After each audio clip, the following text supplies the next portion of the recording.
Eu quero chamar o senhor vereador Daniel Bernardes de Lima para nos saudar aqui a esse evento.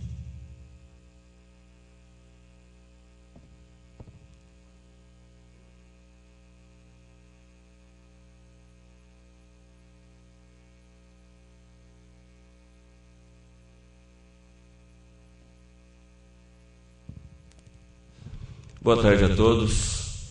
Um prazer muito grande para nós, jacutinguenses, recebê-los nessa tarde. Presença do Ministério Público, das demais autoridades aqui presentes, vereadores e do público em geral de Jacutinga. Nós ficamos felizes e esperamos que daqui possa sair resultados satisfatórios com respeito às indagações que temos recebido, temos vivido ultimamente, né, doutor Carlos?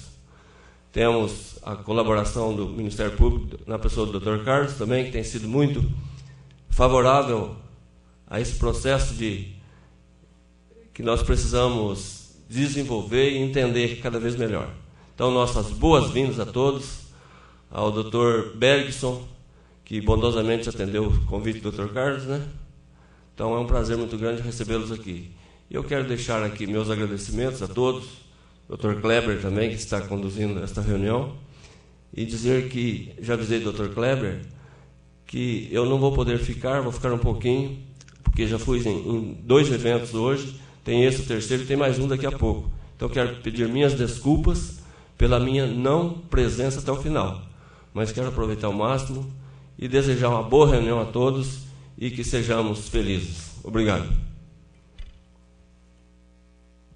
Obrigado, senhor presidente. O senhor já pode ficar à vontade, né? Peço atenção a todos para que possamos dar início aos nossos trabalhos. Para isso, eu convido a digníssima bióloga doutora Rebeca Rodrigues Moraes para fazer parte da mesa.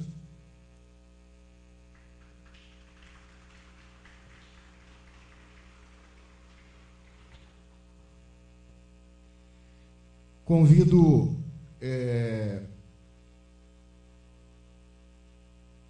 o presidente da loja maçônica Casu, doutor José Carlos, para presidir os trabalhos.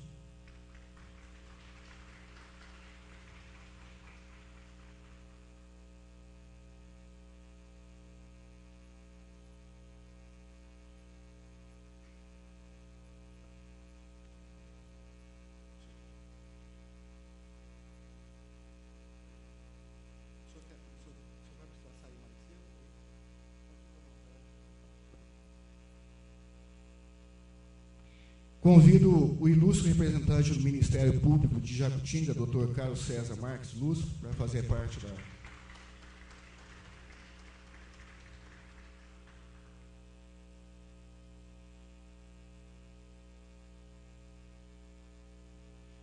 Convido o digníssimo coordenador regional das promotorias de justiça do meio ambiente da Bacia do Rio Grande, doutor Bergson Cardoso Guimarães.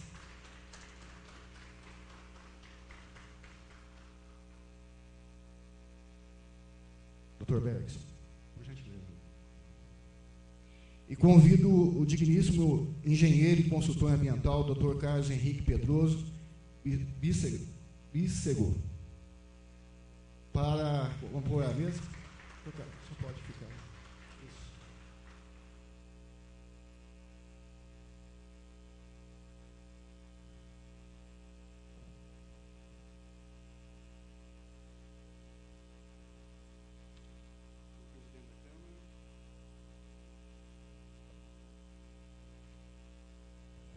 Convido a todos para que, em pé, cantemos o hino nacional brasileiro.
Para darmos início aos nossos trabalhos, passo a palavra ao presidente da mesa, o presidente da loja maçônica Casulo de Jacutinga, Dr. José Carlos de Paula.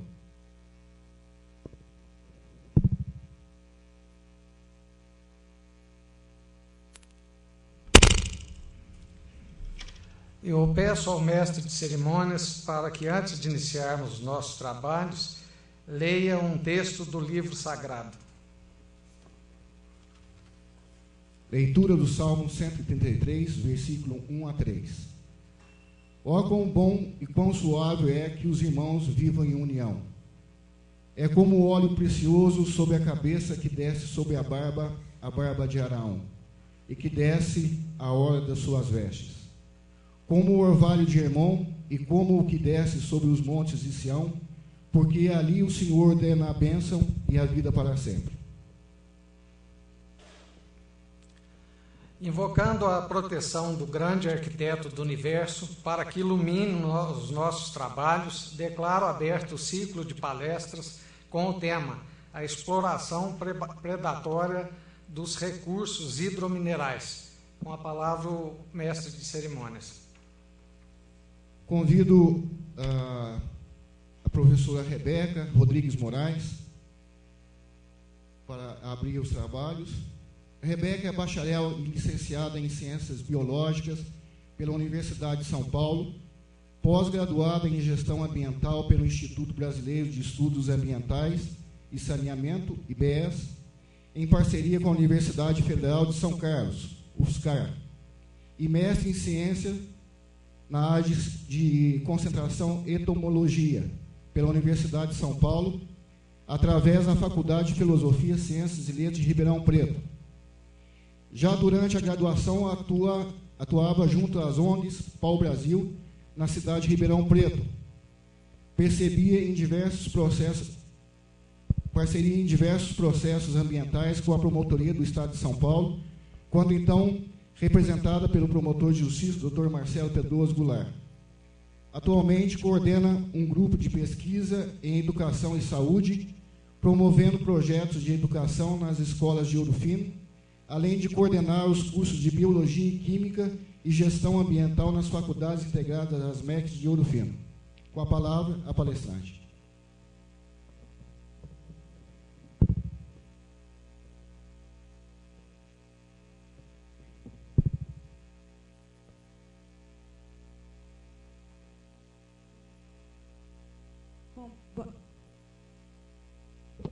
Professora Rebeca, eu gostaria de que a senhora aguardasse 6 minutinhos, que eu vou passar um vídeo antes, só para que a gente possa nos comover sobre o assunto.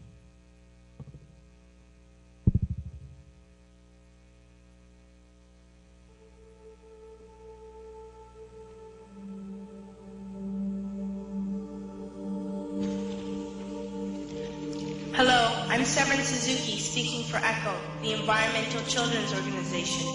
We're a group of 12 and 13-year-olds trying to make a difference. Vanessa Setti, Morgan Geisler, Michelle Quigg, and me. We've raised all the money to come here ourselves, to come 5,000 miles to tell you adults you must change your ways. Coming up here today, I have no hidden agenda. I am fighting for my future. Losing my future is not like losing an election or a few points on the stock market. I am here to speak for all generations to come. I am here to speak on behalf of the starving children around the world whose cries go unheard. I am here to speak for the countless animals dying across this planet because they have nowhere left to go. I am afraid to go out in the sun now because of the holes in our ozone. I am afraid to breathe the air because I don't know what chemicals are in it. I used to go fishing in Vancouver, my home, with my dad, until just a few years ago we found the fish full of cancers. And now we hear of animals and plants going extinct, every day vanishing forever. In my life, I have dreamt of seeing the great herds of wild animals, jungles and rainforests full of birds and butterflies. But now I wonder if they will even exist for my children to see.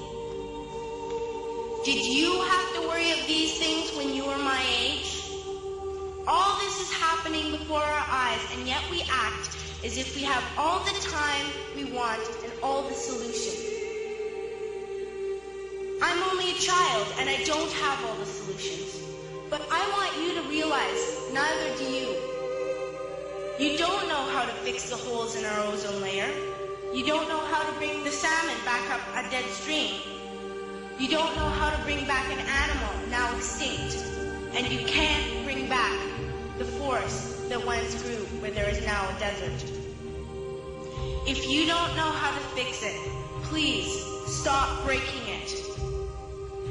Here, you may be delegates of your government, business people, organizers, reporters, or politicians, but really, your mothers and fathers, sisters and brothers, aunts and uncles, and all of you are someone's child.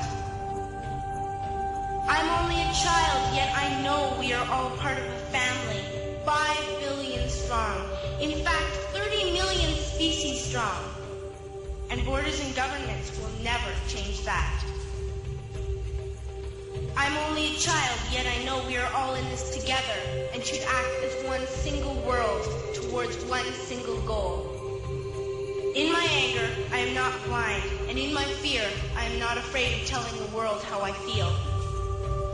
In my country, we make so much waste. We buy and throw away, and yet northern countries will not share with the needy. Even when we have more than enough, we are afraid to share. We are afraid to let go of some of our wealth. In Canada, we live the privileged life, with plenty of food, water, and shelter. We have watches, bicycles, computers, and television sets. The list could go on for 2 days. 2 days ago, here in Brazil, we were shocked when we spent time with some children living on the streets. This is what one child told us.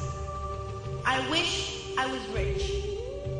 And if I were, I would give all the street children food, clothes, medicines, shelter, and love and affection. If a child on the streets who has nothing is willing to share, why are we who have everything still so greedy? I can't stop thinking that these are children my own age, that it makes a tremendous difference where you are born. That I could be one of those children living in the favelas of Rio. I could be a child starving in Somalia, or a victim of war in the Middle East, or a beggar in India. I am only a child, yet I know if all the money spent on war was spent on finding environmental answers, ending poverty, and finding treaties, what a wonderful place this earth would be. At school, even in kindergarten, you teach us how to behave in the world. You teach us not to fight with others, to work things out, to respect others, to clean up our mess, not to hurt other creatures, to share, not be greedy. Then why do you go out and do the things you tell us not to do?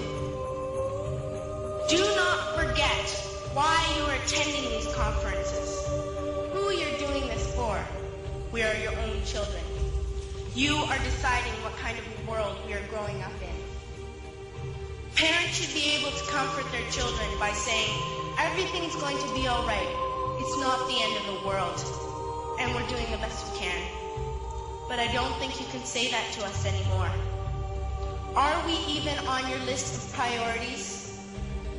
My dad always says, you are what you do, not what you say. Well, what you do makes me cry at night. You grown-ups say you love us, but I challenge you, please, make your actions reflect your words. Thank you.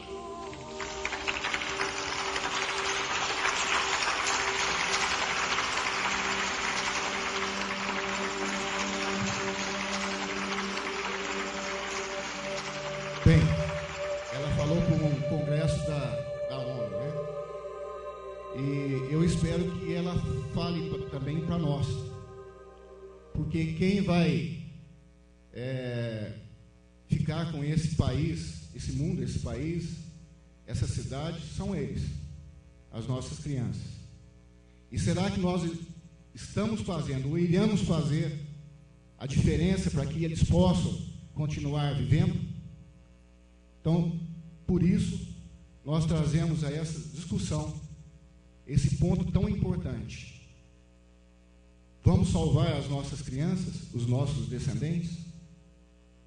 Professor Rebeca.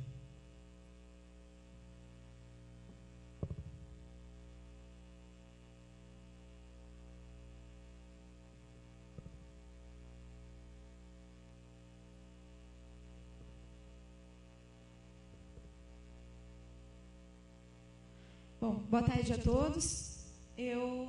Como o professor Kleber já me apresentou, meu nome é Rebeca e atualmente eu faço parte de uma faculdade aqui do sul de Minas, né, do Grupo Unisep, e eu tenho sido, ao longo dos anos, assim, mais reconhecida, vamos dizer assim, pelo meu trabalho na educação do que propriamente na área ambiental, já que em algum momento da minha história, né, eu decidi trabalhar com formação de gestores ambientais e formação de professores.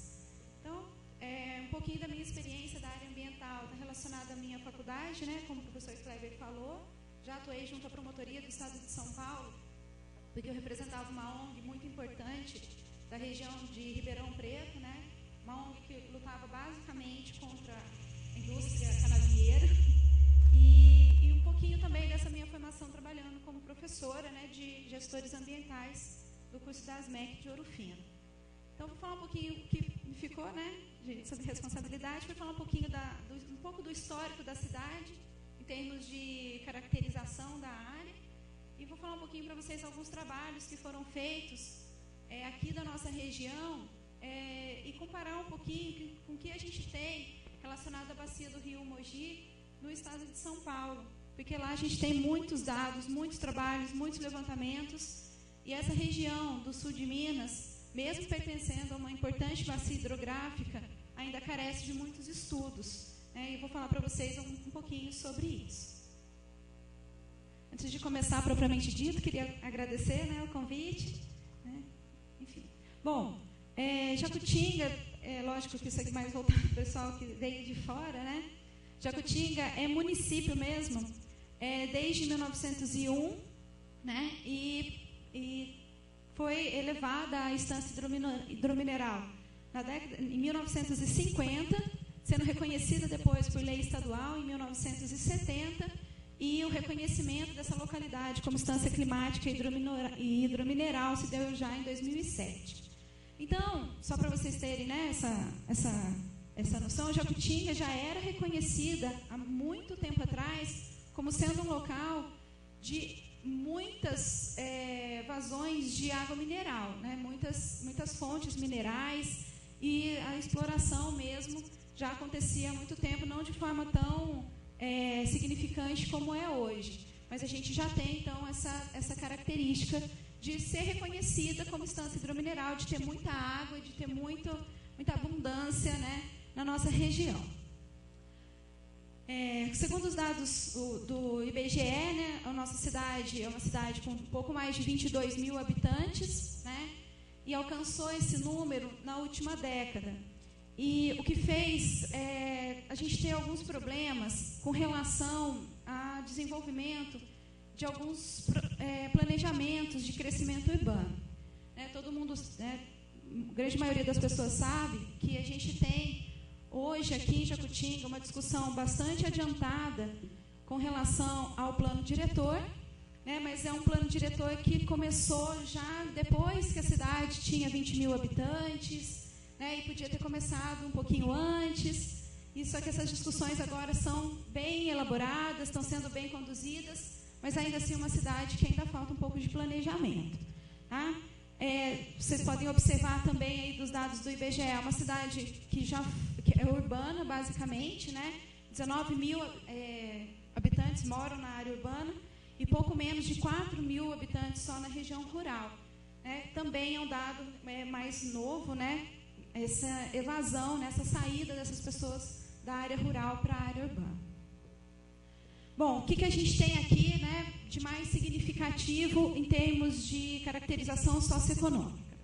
Jacutinga já foi uma cidade somente agropecuária, né? Então, a gente tinha, hoje ainda tem um pouco, vou discutir isso com vocês, café, né? Então, plantios de café, principalmente em áreas mais íngremes e elevadas, né, com relação ao terreno, ao solo.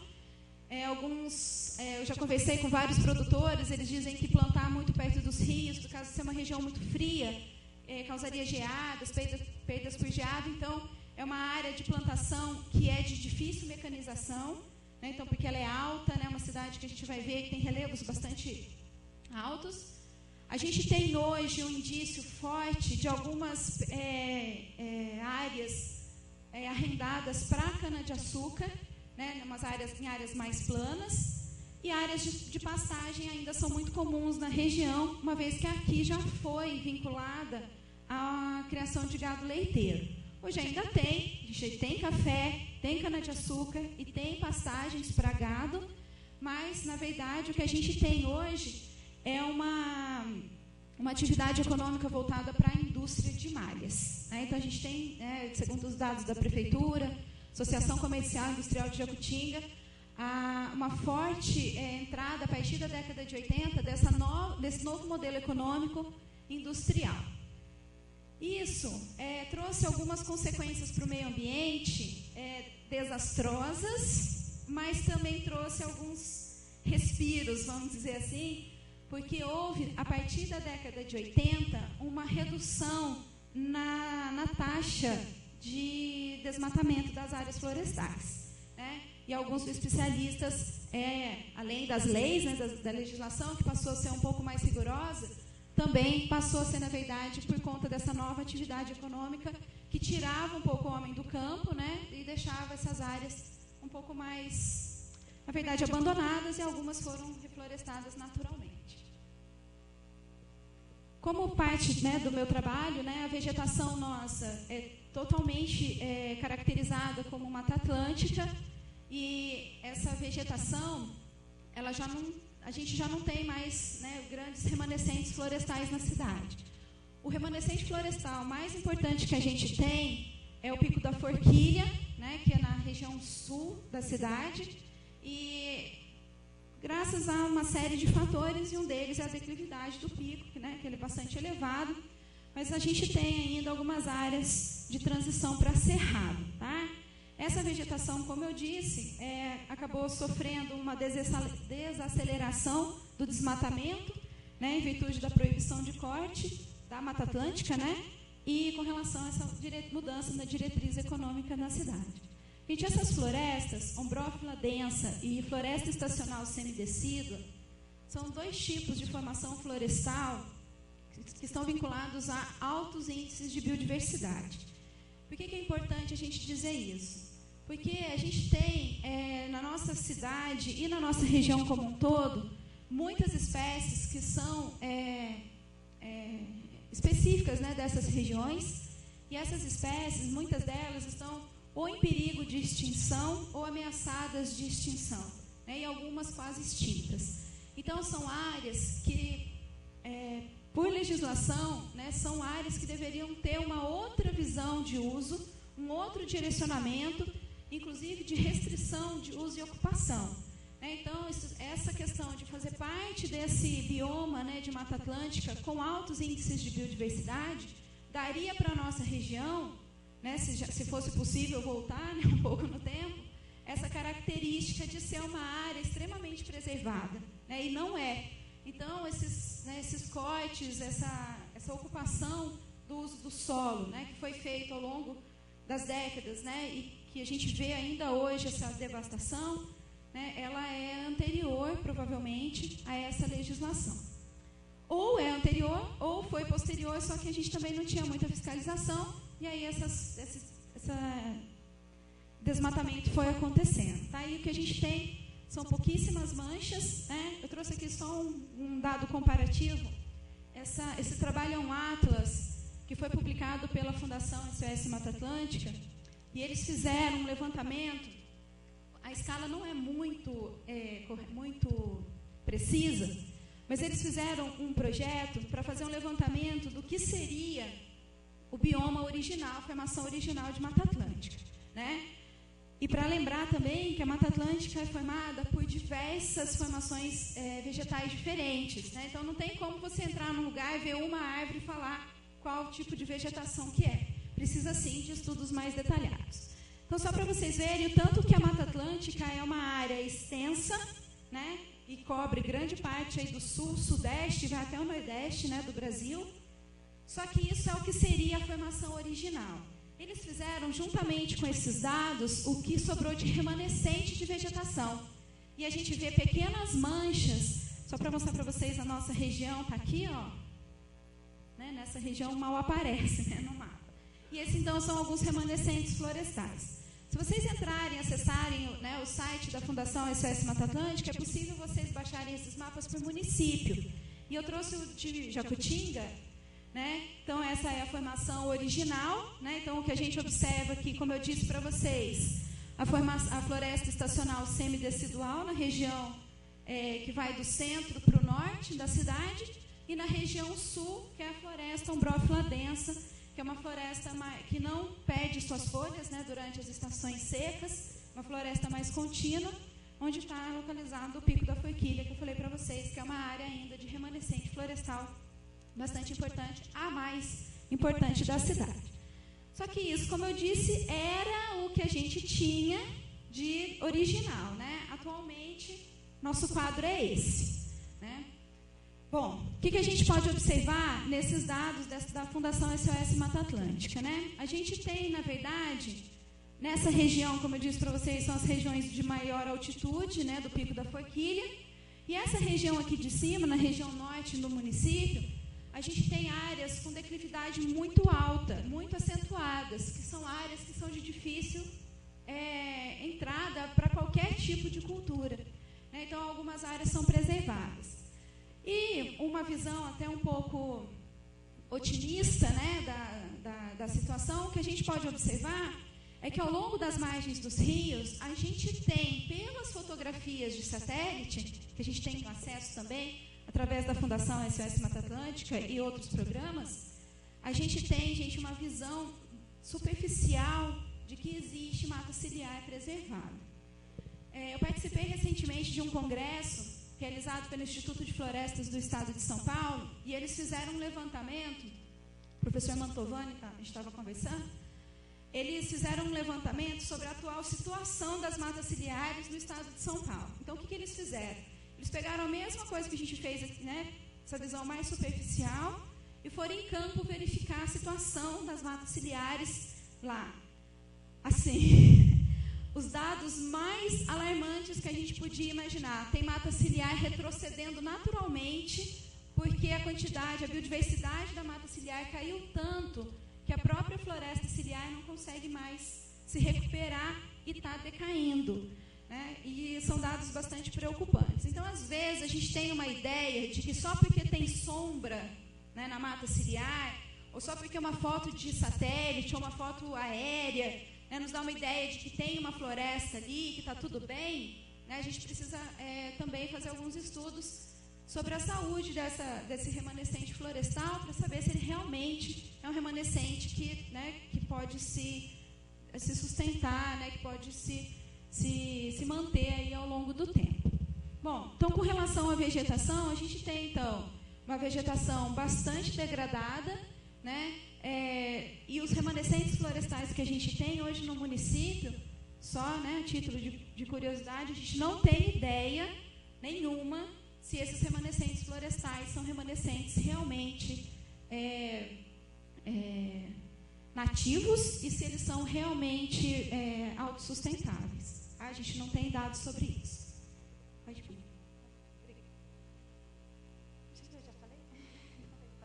Bom, com relação à fauna, né, a gente tem alguns estudos bastante isolados com relação à fauna.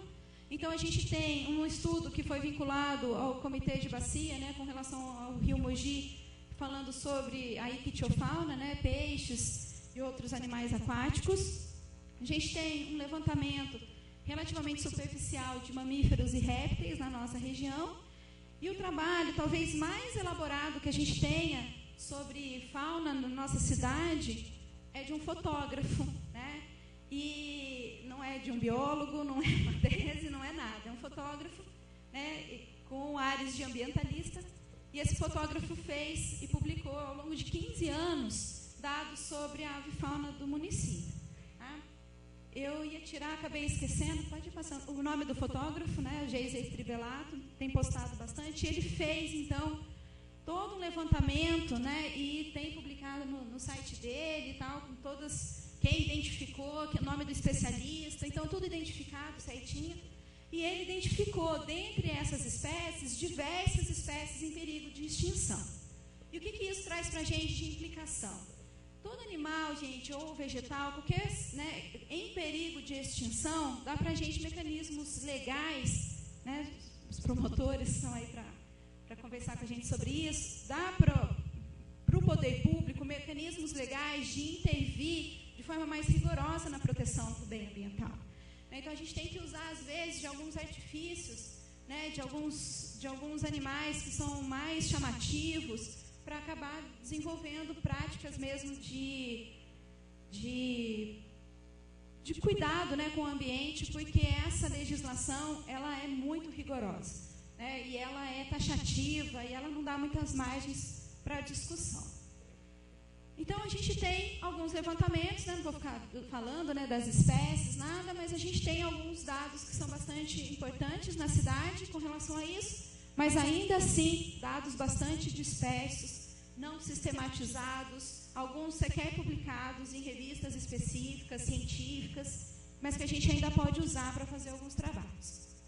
Com relação a solo, geomorfologia e pedologia, os dados são mais escassos ainda, né? Então, o que a gente tem hoje no município são alguns trabalhos de conclusão de curso, né, de alguns estudantes, né? A gente não tem universidade, faculdade aqui, mas a gente tem algumas faculdades na região, e alguns dos nossos alunos acabam fazendo seus trabalhos de conclusão de curso, fazendo levantamentos na cidade, que a gente também não tem sistematizado no município. E alguns desses trabalhos, um deles, né, foi feito em 2002 por um geógrafo, que é daqui da cidade, não mora mais aqui, mas ele é daqui, e ele fez uma comparação com os trabalhos que já foram feitos, e ele pegou alguns dados, né, do projeto Radam Brasil, de 83, e fez algumas comparações. E ele achou nesse trabalho algumas discrepâncias com relação à formação de solo. E isso também é importante para mostrar para a gente que, às vezes, a gente não pode pegar um dado qualquer na internet e generalizar, porque algumas dessas pesquisas, como o projeto Radam Brasil, é um projeto com escalas muito grandes, né? Não são projetos que levaram em consideração pequenas cidades, por exemplo, são grandes áreas de formação. E essas áreas, elas precisam ser estudadas detalhadamente quando a gente quer levar a discussão para um outro nível, para um nível mais específico. Tá? Então, o que a gente tem aqui? Né? Nossa cidade pertence ao Planalto Atlântico, né, que basicamente é constituído por morros, né, com muitos canais de drenagem, vales muito profundos, a topografia mostra isso, né, e com relação à pedologia, né, com relação a dados de solo, que a gente tem mais são estudos que, na verdade, não fizeram levantamentos em laboratório, simplesmente pegavam uma amostra do solo, friccionava com o dedo, né, assim. Geógrafos e geólogos fazem isso com uma certa facilidade, né, mas é um dado que, na verdade, para ver textura e tipo de solo, né, se ele é argiloso, arenoso, e só. A gente não tem dados químicos de solo, nem dados orgânicos com relação a solo nosso. Tá? São menos sistematizados ainda. Bom, a principal discrepância nos trabalhos, né, que foram feitos aqui pelo Fourier, que esse geógrafo, né, o Max, que eu falei para vocês, é que algumas regiões que ele foi verificar não batia, o dado que ele tinha não batia com o projeto Radam Brasil. Né? E um dos principais, e eu trouxe esse exemplo, né, para a gente discutir um pouquinho a questão lá da região do Taquariçu, da captação de água da cidade, falar um pouquinho sobre aquela área, né, que pertence à Serra de São Paulo, é que lá a gente tem um predomínio de solo argiloso. E o que isso significa? Significa que o solo argiloso é um solo que ele tem uma permeabilidade no solo um pouco mais baixa, né? E ele é um solo um pouco menos sujeito à erosão do que um solo que é arenoso. E por que eu estou dizendo isso, que eu acho um fator importante? Porque muitas brigas que a gente teve lá em Ribeirão Preto, isso era usado, porque lá a gente tem aquele solo roxo, né, super fértil na região, mas tinha algumas regiões de solo argiloso. Esse era o dado usado para dizer que aquela área podia ser feita qualquer coisa, porque era uma área que não fazia com que o solo fosse sujeito à erosão. Só que isso, gente, precisa ser tomado com muito cuidado. Um solo argiloso, não é que ele nunca vai sofrer erosão. Ele é um solo que diminui o risco de erosão. Só que existem outros fatores que contribuem para isso. E para me adiantar, já queria falar que esse trabalho que o Max fez, que na verdade era para fazer um levantamento, o objetivo do trabalho dele era fazer um estudo sobre fragilidade do solo, ele levou em consideração a textura, a permeabilidade e profundidade do solo, a cobertura do solo e a pluviosidade. E ele chegou numa conclusão que, embora o solo daquela região, é uma região onde tem captação de água mineral da cidade, é uma região que tem um solo que diminui o risco de erosão, é uma área muito, muito frágil para a erosão. Por quê? Ele fez um levantamento e ele descobriu que é o lugar de maior índice pluviométrico da cidade. Então, o solo não favorece a erosão, mas a quantidade de chuva lá favorece. O solo não necessariamente favorece a erosão, mas é um solo descoberto, que favorece a erosão, né? Então, ele foi fazendo vários levantamentos e ele usou uma metodologia que é aceita, né, na comunidade científica, que é dar notas, né, que variam de 0 a 5 para essas categorias aqui. E ele só achou um lugar que tem maior risco de erosão na cidade do que a região onde está localizada a Fazenda 7 de Abril, que é o Pico da Forquilha.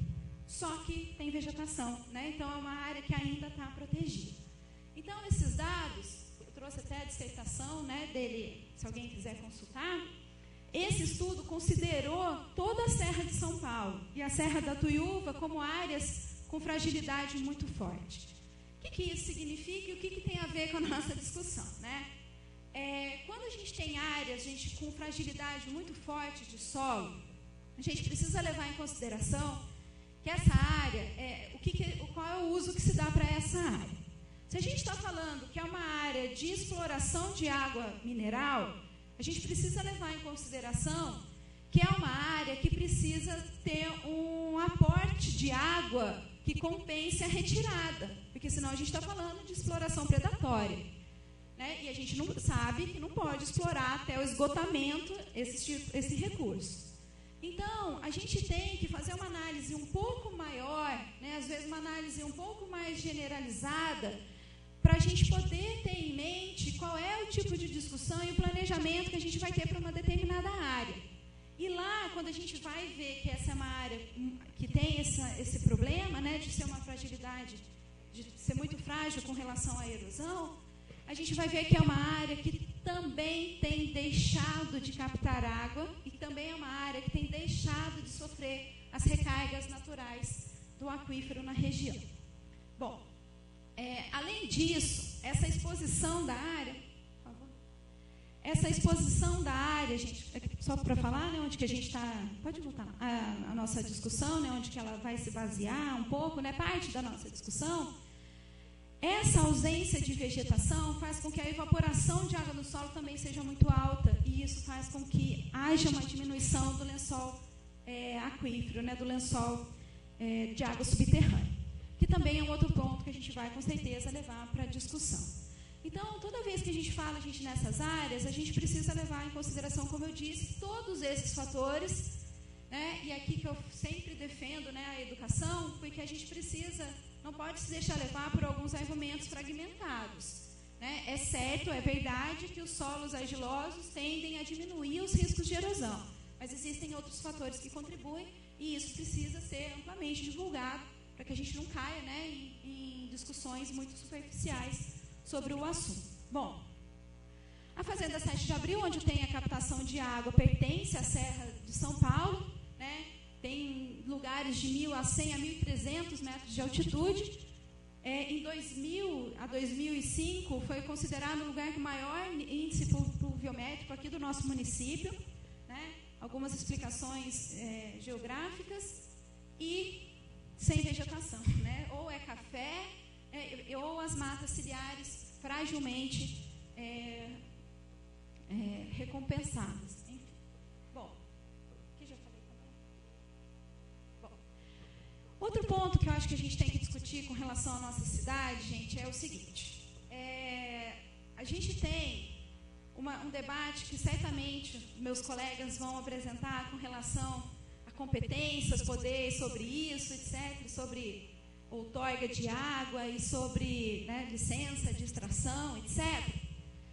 Mas a gente tem um outro ponto-chave que precisa ser discutido amplamente, é que é nessa mesma região, onde ocorre a captação de água, sujeitas à contaminação, porque não tem vegetação nativa e tem atividade agropecuária, ainda é um lugar de captação de abastecimento público, né? Poucos metros, se a gente for considerar, né, escalas, né, no município, é vizinho da captação de água nossa do município. Isso também tem implicações jurídicas, né? Porque, afinal de contas, se a gente for imaginar que a montante da nossa captação de água, de abastecimento para o município, a gente tem uma atividade de exploração de forma bastante simplificada, tá, gente? Considerada exploração mineral, a gente deveria, então, ter um outro debate, uma outra discussão sobre esse tipo de exploração da área. Tá? Porque a gente sabe que em áreas de mananciais, principalmente que são usadas para abastecimento público, é proibido esse tipo de empreendimento. Outro problema também, gente, que foi feito um levantamento em 2003, uma dessas monografias que eu estava dizendo para vocês, é que um aluno da geografia fez um levantamento sobre um crescimento populacional da cidade em virtude dos loteamentos novos ali na região do lago, né? Enfim. E um dos pontos que ele levantou, que foi bastante importante na discussão que ele fez na época, foi com relação às novas estradas que estavam sendo abertas para o escoamento da produção de água mineral. Eu não vou entrar nesse detalhe, né, que não é minha parte, mas só para dizer para vocês que a gente tem de estudo é que já há 10 anos atrás a gente tem um levantamento dizendo que essas estradas trariam um impacto ambiental tão significativo para a cidade que poderia prejudicar toda a ictiofauna do sistema a montante do rio Mogi Guaçu. Então, a gente também tem um outro ponto para discutir, que é com relação a essas aberturas, a essas estradas no município. Que não sei se está dando para vocês enxergarem bem, só para mostrar que nossa cidade, né? Aqui é aquela expansão que eu falei para vocês que estava sendo discutida, e tudo isso aqui é Rio Mogi. Essa aqui é a Serra de São Paulo, onde fica localizada, então, essa área que eu falei para vocês de captação. E lá mais acima, está escrito lá, eu não tenho aquela canetinha, é Albertina, tá? E se vocês pegarem naquela linha de Albertina até essa região, isso, obrigada. Essa aí é a bacia do Taquaruçu. Essa bacia é a bacia que anteriormente a captação do rio Mogi é o ponto de intersecção lá onde faz a captação de água para o município. Então a gente tem. Tá, você pode me emprestar, doutor?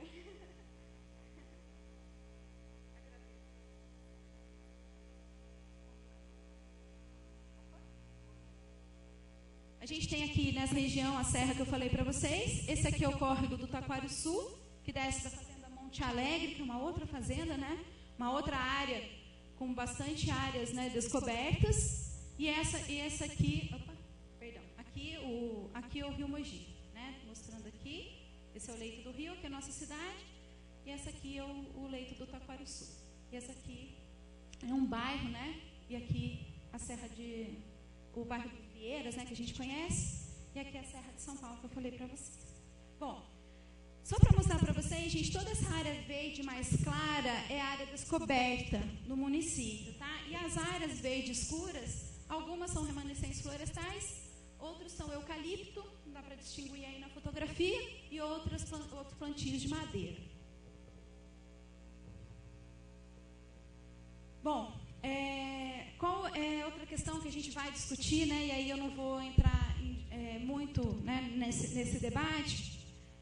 Eu não tenho, não tive acesso, né, por conta dessa vida maluca nossa, de dados mais atualizados com relação aos reflorestamentos que foram propostos pelas empresas, pela empresa de captação de água, né, etc.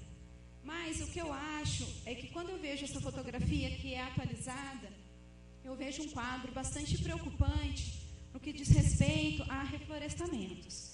E esse reflorestamento, ele não só traria benefícios propriamente para a biodiversidade, né, que como bióloga, né, eu prezo muito, afinal de contas, como a menina disse, né, toda vida tem sua importância, mas também traria melhorias na recarga, né, da água da cidade, e traria também uma discussão com relação a responsabilidades, né, que as empresas, que não só essa que a gente vai discutir, né, que é a Danone e outras também, deveriam ter com relação a cobrir os custos de reparos ambientais decorrentes de danos causados pela exploração. Então, pode passar. Aqui, só para mostrar para vocês, foi um levantamento que eu fiz de algumas nascentes, só algumas, tá, gente? Não são, lógico, eu cataloguei acho que umas 25 nascentes, de todo o Taquarussu, né, lá de cima, daquela região lá do Monte Alegre, não foi da Fazenda 7 de Abril. Mas essa é a situação das nascentes lá. Né, essa aqui é a situação. Pisoteio de gado, contaminantes, óleo, gordura, sei lá de onde vem isso. Essa aqui é a situação das nascentes do nosso município. Né, então, a gente precisa agora reconsiderar, apesar de toda a questão levantada por pequenos proprietários, né, de terras que não têm dinheiro para financiar essa questão do replantio, a gente precisa debater que tipo de planejamento a gente vai fazer para recompor isso, porque a água, gente, está... Hoje eu conversei com essa semana eu conversei com alguns moradores de Albertina, né, que faz divisa aí com a captação de água, e lá os poços estão secando mesmo. Não tem mais onde tirar água de lá, por mais que perfure, não tem mais água, né, e a gente precisa discutir isso de forma bastante abrangente. E ter uma visão de gestão um pouco mais ampliada, né, no sentido de pegar todos esses estudos que foram feitos, né, e ver o que precisa fazer mais, né, de estudo para a gente ter, né, um encaminhamento um pouco mais ordenado do que a gente tem, do que a gente precisa fazer, antes que seja tarde, né, porque essas nascentes mesmo, depois de uns 6 meses que eu fui lá, estavam secas, né? A maioria delas. Imagina, 6 meses uma nascente secar. Não sei se já se recuperaram com a volta das chuvas, né? Mas são fotos atualizadas. Bom, isso aí o pessoal vai tratar, né? Não é minha área. Enfim.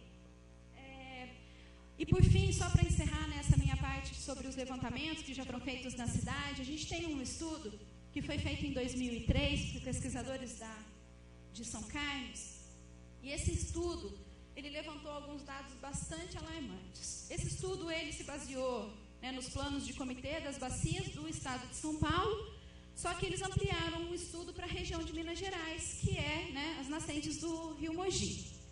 E o que eles observaram aqui, né, no nosso caso, e tinha ponto de coleta aqui em Jacutinga, águas superficiais bastante contaminadas com o uso de pesticida, praguicidas, adubo, muita matéria orgânica, esgoto, obviamente, né? Quase todas as cidades lançam, aqui na nossa região, quase não todas, lançam esgoto in natura, né? Sem tratamento, nos rios, e os estudos então apontam, gente, muitas contaminações até com metais pesados. É claro que nem todas essas poluições são geradas aqui no município, Mas como certamente a gente vai discutir aqui, a gente precisa pensar em bacia hidrográfica, né? A gente precisa pensar no novo sistema, nesse novo sistema de gestão que diz respeito a todos os municípios, porque quanto menor a qualidade das águas superficiais, maior a exploração de água subterrânea. Isso é uma coisa que a gente precisa ter em mente para a gente poder discutir, né? Será que compensa essa exploração predatória de água mineral? Ou será que a gente vai repensar o uso da água e fazer um uso mais adequado das águas superficiais? Claramente mais baratas de serem tratadas, de serem extraídas e mais rapidamente de serem devolvidas para o ambiente natural delas, né? Fazendo uma aceleração aí do ciclo da água.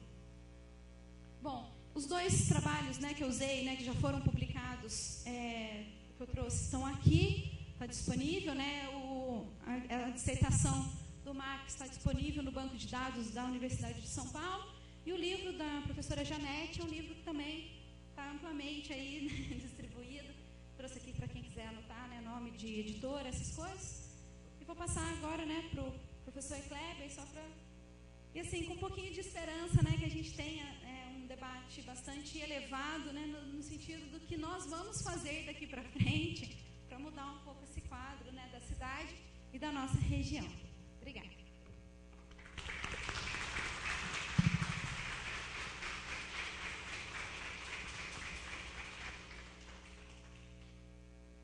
Obrigado, professora. Parabéns pelo seu trabalho. Digno de uma coordenadora de curso de biologia. Parabéns. Eu queria registrar a presença aqui, quero registrar a presença do vereador Márcio Mariano de Godoy, o vereador Valdeci Pereira, o professor Otávio Salles, ambientalista, e o Wilson Silveira Júnior, presidente do Conselho da Cidade.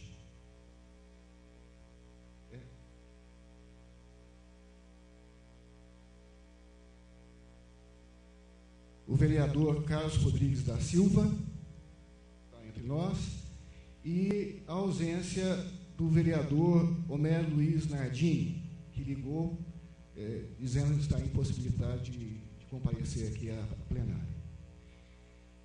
Mais uma vez, professora, parabéns pelo trabalho seu. Espero que você continue desenvolvendo esse trabalho aqui, agora com uma equipe muito mais briguenta, né? Porque isso depende da nossa sobrevivência, não é só em Jacutinga, não.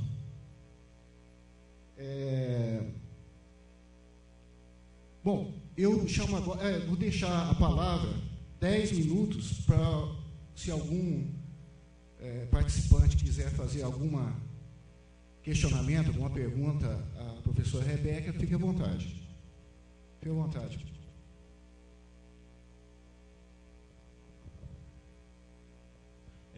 Meu nome é Carlos Bíssigo, eu sou lá do Comitê de Bacia do Rio Verde, tá?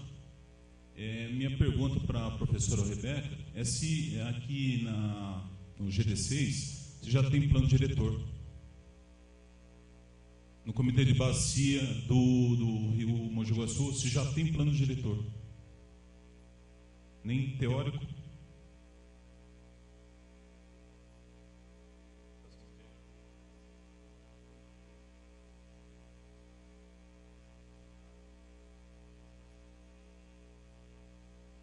Nas audiências públicas, tudo, né?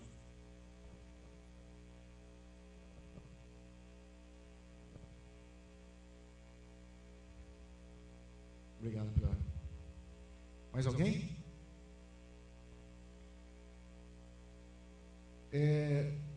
Eu tenho 2 agradecimentos. Da vereadora Estela Maria Martins Nicolete, desculpa, e do vereador Aguinaldo Roberto de Lima, que justificam a sua ausência. Agora nós vamos chamar o engenheiro e consultor ambiental, Dr. Carlos Henrique Pedroso Bíssigo. O Carlos Bíssigo é engenheiro agrônomo e químico, diretor executivo do CH Detetizadora Limitada. Ele é consultor ambiental e agrícola, atua junto ao Ministério Público na elaboração de perícias e ambientais desde 2009, é membro do Conselho de Comitê da Bacia do Rio Verde, CBH Verde, do Conselho de Defesa do Meio Ambiente, CODEMA, de São Lourenço, de 2000 a 2012, e do Conselho de Política Ambiental do Estado de Minas Gerais, SUPRAM, do ano de 2006 e 2007, e também em diversas ONGs, atua em diversas ONGs na nossa região. Com a palavra, doutor Caio.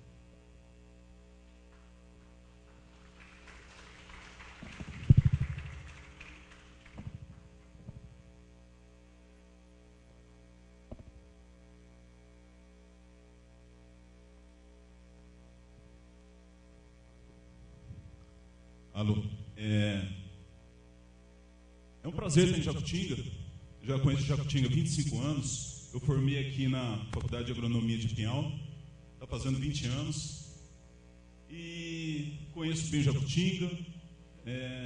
Já desde 25 anos atrás, eu percebi o desenvolvimento que está a Jacutinga, né, esses loteamentos novos aqui. Na saída ali para Pinhal, praticamente não tinha nada daquilo lá. Não tinha aquele asfalto, né? Eu fiz muitas trilhas de mountain bike aqui com a turma, então a gente vê que o desenvolvimento faz parte, né? Então, o que está acontecendo aqui em Jacutinga, acontece em São Lourenço, né? Então, eu vou passar... Pode passar o próximo? Bom, o tema aqui... basicamente sobre a água, né? Todo mundo sabe dos benefícios da água, né? Regula a temperatura do cérebro, hidrata os tecidos, ajuda na lubrificação das articulações. Isso aí é uma coisa que todo mundo sabe, né? Da importância da água. Próximo. Como cuidar da nossa água? Eis a nossa questão, né? O que a gente tem que fazer para preservar esse bem precioso? Para vocês terem uma ideia, a água no mundo, 97% da água do planeta é água salgada. Então sobra um pouquinho lá da água doce, 2,5%. Dessas aí você tem uma parte que está na geleira, uma parte boa que está no subsolo, e essas que estão nos rios e lagos é só 0,3%. Falar um pouco sobre a nossa briga lá, né, em São Lourenço, uma briga que já vem de alguma data, o Dr. Bergson consciente dessa briga, e a gente, até hoje, a gente vem lutando, né, pela sustentabilidade das águas minerais. Porque São Lourenço depende basicamente da água mineral, do turismo, apesar da diversificação do setor de serviços médicos, né, mas algum tempo atrás a gente teve problema sério com relação à água. Tem uma visão do nosso Parque das Águas, do lado do Parque das Águas. Quem usa mais água? Olha lá. Agricultura e pecuária, 82% aproximado, indústria, 7%, abastecimento humano, 10%. Né? Todo mundo viu as manifestações que tivemos aí nesses últimos tempos, né? Então, assim como está acontecendo aqui, Rebeca, as nascentes secando, lá em São Lourenço e região também está acontecendo. Eu atuo junto a 4 promotorias do meio ambiente, né, nos municípios de São Lourenço, Caxambu, Conceição do Rio Verde e Carmo de Minas. Então isso não é diferente, né? As nascentes estão secando, os rios estão diminuindo a vazão, né? No meu sítio mesmo, a nascente secou, eu tive que afundar lá o poço, porque a água realmente diminuiu muito. Então é uma coisa que está acontecendo em toda a região, né? Próximo. Aí, por falta d'água não teremos aula. Então todo mundo viu isso na televisão, uma realidade que está acontecendo e que a tendência é só piorar, né? A gente vê aí diversas pesquisas aí que apontam para o aquecimento global, né? Aumento da temperatura do planeta e, consequentemente, aumento da evaporação e diminuição das coleções hídricas. Próximo. Olha a visão lá do sistema Cantareira. Ali. Nessa época estava 8,8, hoje já está menos, está 7,4, né? Passou hoje no jornal. Então, uma preocupação séria com relação à questão de água, né? Então, vários municípios estão enfrentando problemas sérios de escassez hídrica. São Lourenço também passou apertado, quase que começamos lá um racionamento. O município de Passa Quatro teve racionamento. Então, a situação realmente é complicada. Olha lá a visão lá da barragem, tamanho do cidadão aqui, ó, em relação à barragem, você vê a quantidade de água que está faltando aqui nessa barragem lá do Cantareira. Né? Próximo. Os problemas ambientais, né, que tem aqui em Jacutinga também são iguais àqueles que tem na nossa região. Né? Esgoto sem tratamento, né, só tem 3 municípios da Bacia do Rio Verde tratam seus resíduos. Né? O município de Caxambu, uma parte de Conceição do Rio Verde e o município de Varginha. Desmatamento de matas ciliares, topo de morro, encostas, erosão do solo, sedimentação dos rios. Semelhante ao que está acontecendo aqui. Exploração de quartzito, lá no município de Santo Tomé das Letras, e exploração de areia em toda a bacia do Rio Verde. Estradas vicinais mal planejadas e mal conservadas. Né? Então, o pessoal não se preocupa em segurar a erosão, né? O pessoal tem aquela visão que passando a máquina, passando a patroa, a estrada vai ficar lisinha. É isso que o pessoal acha que tem que ser. Né? Então, uma visão errada, uma visão que realmente prejudica os nossos mananciais. Questão de poluição industrial, mais no Baixo Rio Verde. Poluição rural, má gestão dos resíduos agrícolas. Isso aqui é uma questão muito que ocorre com muita frequência, né? A questão dos resíduos, os estercos, né, basicamente. O pessoal não se preocupa muito com relação a isso. Eu tive uma experiência muito boa aqui na Faculdade de Agronomia de Pinhal, que trabalhei com biodigestores durante 4 anos. Então, a gente vê a importância que a gente pode dar ao esterco, né? Você pode transformar o esterco em gás, o gás você pode utilizar ele na propriedade, o biofertilizante ele é mais concentrado em nitrogênio, fósforo, potássio e demais nutrientes. Então, você, além de ganhar energia, você vai ter um esterco de melhor qualidade sem contaminar o meio ambiente. Os herbicidas, né, quando ela falou praguicidas, é basicamente herbicidas. Né, o Roundup da vida aí, todo mundo usa, questão de mão de obra, né, a mão de obra realmente está escassa, está difícil. O pessoal apela mesmo para os herbicidas, né, principalmente cana, né, cana não se fala. Inseticidas mais diversos, né? Tem na cultura do café daqui da região, adubos nitrogenados, fosforados, etc. A visão aí da erosão do solo, veja bem a situação, né, de carregamento de partículas e acionamento de rios. A questão dos lixões, né? Em toda a bacia do Rio Verde, você praticamente tem aterro sanitário só em município de Varginha, que está operando de Caxambu, mais ou menos. Esgoto sem tratamento, também. Você tem somente 3 municípios, né, da Bacia do Rio Verde, são 31 municípios, somente 3 que tem, parcialmente, que tem tratamento de esgoto. Desmatamento de matas ciliares. Aqui, eu vou abrir um adendo aqui. Logo que eu cheguei aqui em Jacutinga, fui no hotel, peguei o jornal. Peguei o jornal de hoje. Marcos indicam que lotes irão invadir a área de proteção permanente do importante manancial daquele bairro.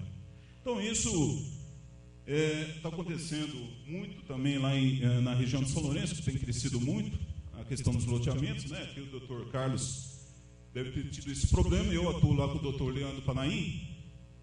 Então, é uma situação muito comum. O pessoal não se preocupa em preservar os nossos mananciais, as nossas nascentes, beiras de rios e por aí vai. Então, é essa situação que a gente encontra lá no Rio Verde, né? Eu já participei de várias barqueadas, né, no Rio Verde, já desci de barco, já desci de caiaque, já desci de boia, e a gente viu que isso aqui é grande parte da bacia do Rio Verde, essa situação. Então, desbarrancamento, vai descer esse material vai entupir a calha do rio, o rio vai ficar cada vez mais raso e largo. Questão de enchentes, a tendência é só aumentar. Construções indevidas, pesca predatória, exploração de areia, então muito comum, né? Principalmente com o incremento construção civil, né, a demanda por areia cada vez aumentando. Então, a gente vê muito isso aí na região ali da São Lourenço, Pouso Alto, São Sebastião do Rio Verde, Conceição do Rio Verde. Então, muito comum essa exploração inadequada de areia. Exploração de quartzitos aqui no município de Santo Tomé das Letras. Próximo. Qual a solução para a crise da água? Né? Então, você tem uma série de situações que a gente pode fazer para que a gente, pelo menos, reverta essa escassez hídrica. Né? Tudo isso a gente conseguiu através do plano diretor da Bacia do Rio Verde. Então, isso foi uma série de estudos que foram realizados desde 2008, uma série de audiências públicas. Eu deixei aqui com o Daniel, presidente da Câmara, está aí? Já foi? Eu deixei um DVD, depois eu vou deixar um com a Rebeca, deixei um Dr. Carlos lá. Né? Ele fala as diretrizes para a proteção de toda a bacia. Aqui eu estou falando da Bacia do Rio Verde, gente, mas o que eu falar da Bacia do Rio Verde vai valer a mesma coisa para o Bacia do Rio Mogi Guaçu, tá? Então, vale a mesma coisa. Próximo. Então, aqui é a Bacia do Rio Verde, onde é o GD4, faz parte da Bacia do Rio Grande, assim como o GD6, onde vocês estão aqui, também faz parte da Bacia do Rio Grande, tá? Próximo. Isso aqui são os parceiros que trabalharam na elaboração do plano diretor. Próximo. Então, as etapas do plano diretor basicamente são essas: o diagnóstico, a bacia que temos, quais a situação atual da bacia, quais a problemática, quais as questões econômicas que existem na bacia. Prognóstico, a visão do futuro, o que a gente espera da nossa região, da nossa bacia hidrográfica. Próximo. E a partir do diagnóstico e do prognóstico, a gente estipulou, né, o plano diretor de recursos hídricos. São intervenções recomendadas, investimentos, diretrizes para instrumentos de gestão. Próximo. Então, basicamente isso. Você tem o diagnóstico, né, o estudo dos problemas, o futuro, o que a gente espera dessa nossa região, e elaboramos um plano de metas e um programa de investimentos. Próximo. Esse aqui é um cronograma de execução que foi a partir de 2009, fechamos aí em março de 2010. Próximo. Então, basicamente isso, um relatório diagnóstico, prognóstico, né?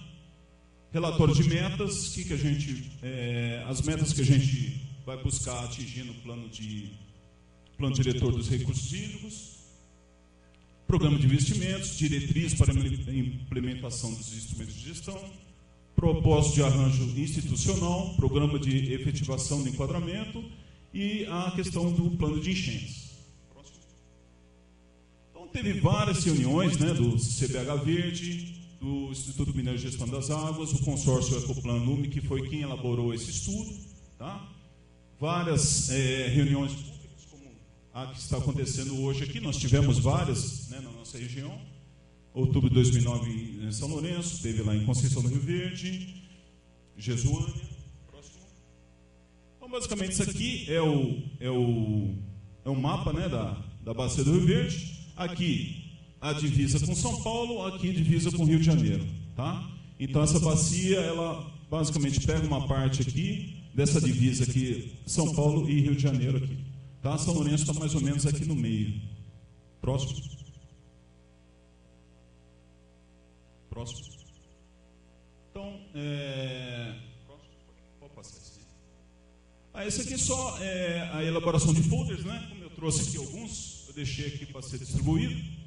Então, para divulgação, né, para a população, o que é o Comitê de Bacia, o que é o plano diretor, para o pessoal ir se conscientizando e buscando as soluções adequadas para a bacia hidrográfica. Próximo. Pode passar? Então, os aspectos aqui da bacia, tá? Aqui basicamente o Alto Rio Verde, Baixo Rio Verde e Médio Rio Verde e Baixo Rio Verde. Então aqui tem as subbacias com todos os rios e ribeirões que tem na nossa região. São 15 subbacias, quase 7.000 quilômetros quadrados, 31 municípios dentro da bacia. Próximo. A gente identificou que as maiores precipitações, quer dizer, a maior quantidade de chuva, está justamente na divisa aqui da Serra da Mantiqueira, na divisa com São Paulo e com o estado do Rio de Janeiro. Então, essas são as áreas com maiores precipitações, a partir de 1.800 milímetros para baixo. Próximo. Cobertura vegetal, assim como aqui no município de Jacutinga, a gente também tem lá uma parte com a floresta umbrófila e a semidecídua. Tá? Então, basicamente, aqui na divisa com o Rio de Janeiro e com São Paulo, você tem uma parte com floresta umbrófila e aqui, descendo um pouquinho mais, uma floresta mais seca, né? Que perde folhas, né? Uma parte das folhas durante o período das secas. Né? Predomínio de agropecuária, semelhante aqui, também a gente tem produção de café lá. O reflorestamento concentrado aqui na parte de Passa Quatro, principalmente agora eucalipto. Degradação de pastagens, assim como acontece aqui, também acontece lá. Mineração de quartzito, mais no município aqui de São Tomé das Letras. Aqui uma síntese, né, do uso e cobertura do solo. Pode passar. Durante esse plano, o que a gente identificou? As áreas prioritárias para a conservação são aquelas com relevo mais inclinado, maior declividade, que, assim como comentou a colega Rebeca, são as áreas que têm maior problema de erosão. Então, basicamente, são esses pontos aqui, divisa com São Paulo e Rio de Janeiro, onde já existe aqui faz parte da APA da Serra da Mantiqueira, tem aqui a Parque Nacional de Itatiaia, e aqui do lado também a Serra do Papagaio. Próximo. Aqui, ó. Então, Itatiaia aqui, né, Parque Nacional de Itatiaia, você tem aqui a Floresta Nacional a Floresta de Passa Quatro e aqui a Serra do Papagaio. Então, essas são as áreas prioritárias, são as áreas mais íngremes, com maior declividade, com maior precipitação, né? E, segundo alguns estudiosos, são as verdadeiras zonas de recarga de água mineral. Segundo um colega, o Dr. Bergos conhece muito bem, Dr. Gabriel Junqueira, grande geólogo, uma das maiores autoridades em águas minerais, ele mencionou que grande parte dessa água mineral, ela já começa a infiltrar aqui, ó, na Serra da Mantiqueira. Daqui ela vai infiltrando e vai alimentando o lençol freático até chegar a todas as instâncias hidrominerais da região. A gente tem São Lourenço, tem Caxambu, você tem Lambari aqui, onde tem o Parque Nova Baden, tem Conceição do Rio Verde aqui, mais ou menos no meio, você tem Águas de Contendas, Cambuquira um pouco mais para cima. Então, segundo o Dr. Gabriel Junqueira, grande parte dessas recargas de água mineral se encontram basicamente aqui, nessas áreas que nós precisamos proteger mais. São as áreas mais íngremes, com maiores precipitações e as áreas mais sujeitas à infiltração. Então, prioritariamente, o que a gente tem que preservar? Essa região. São onde tem as maiores precipitações e, consequentemente, as maiores infiltrações de água. Aqui fala um pouco das unidades de conservação, tem a Nova Baden, que é lá em Lambari, Engenho Velho, São Francisco de Assis, Itatiaia, que está aqui, Serra do Papagaio, aqui do lado, pegou fogo esse ano também, deu um trabalhão danado. Tem a APA de São Tomé e a Serra da Mantiqueira, né? Que nós vamos comentar um pouquinho mais tarde. Próximo. Aqui fala um pouco sobre as unidades de conservação, cobertura do solo, proteção das tipologias da Bacia do Rio Verde. Pode passar. Fala um pouco da demografia, né? As maiores populações estão aqui no município de São Lourenço. São Lourenço está mais ou menos o dobro da população aqui de Jacutinga, que é 23 mil. São Lourenço está por volta de 45 mil. Depois tem Três Corações e Varginha. São as três principais cidades aí da bacia. Próximo. Falar um pouco sobre o aspecto econômico, você tem convivência entre agricultura familiar, atividades mais modernas. O principal produto agrícola é o café, assim como aqui na região. A produção de águas minerais, a mineração em São Tomé das Letras, indústrias eletrônicas e de alumínio no município de Varginha e Três Corações, grande potencial turístico devido às instâncias minerais que tem na nossa região, e a concentração econômica está lá em Varginha. Pode passar. Aqui vai falar um pouquinho sobre uma análise integrada por subbacia. Então vai falar um pouco do alto do Rio Verde, que é o que interessa mais. Então foi feito um diagnóstico, gente, com tudo, né? Qualidade de água, né? Tem grande concentração orgânica, né? Contaminação por estercos e esgoto, né? Contaminação microbiológica, sólidos, fósforo e metais, disponibilidade e demanda hídrica. Não existem problemas. Isso é passado. Já existem problemas sim. O município de Passa Quatro enfrentou racionamento de água esse ano.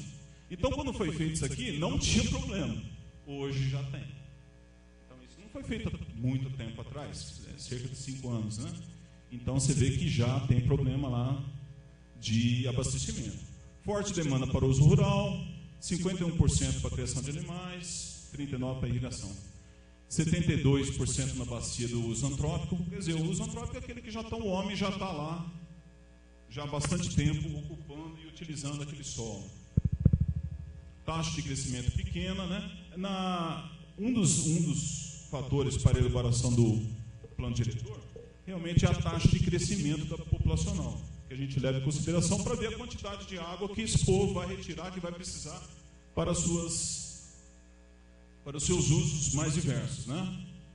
Então, a taxa de crescimento é pequena, não sofre pressão demográfica. Lá tem muita avicultura de postura, pecuária leiteira. Um pouco sobre a ictiofauna, né? Tem um problema sério lá com espécies exóticas, né? Principalmente de truta, criação de trutas no município de Itamonte e Passa Quatro. Importante área de recarga, olha aqui, né? Então, a importância da recarga dos aquíferos da bacia justamente estão nas áreas com maiores cotas, ou as maiores altitudes.